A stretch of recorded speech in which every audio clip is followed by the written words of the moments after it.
আগরতলা বড়দুয়ালি বিদ্যুৎ নিগম অফিসে সোমবার সকালে বিক্ষোভ প্রদর্শন করল বিদ্যুৎ গ্রাহকরা। তাদের অভিযোগ, সকাল 9:30 থেকে বিদ্যুৎ নিগম অফিসে দাঁড়িয়ে আছেন।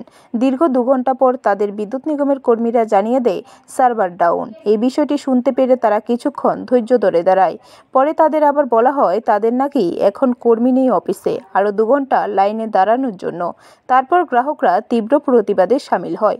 খবর পেয়ে ঘটনাস্থলে ছুটে আসে পুলিশ।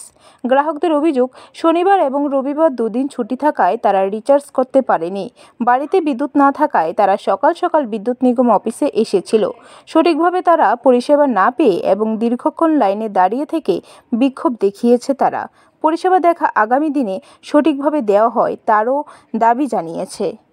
তার উপরে আমরা 9:30 থেকে এখানে একটা দাঁড়িয়েছি। আমরা কোয়া হয়েছে যে ইলেকট্রিসিটি 2 ঘন্টা লাইনে ওয়েট করলাম 2 ঘন্টা পর আবার করতেছে, আপনারা আবার 2 ঘন্টা ওয়েট করুন। এগুলো কি সম্ভব? আজকে ওয়ার্কিং ডে, মানডে, কাজ ফালা দিয়ে এখানে লাইনে দাঁড়া থাকা কি সম্ভব নেই? কেন আইছে 2 ঘন্টা কেটে পর আছে?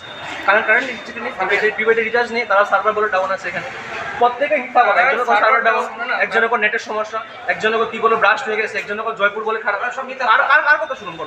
ব্যুরো রিপোর্ট, খবর ত্রিপুরা।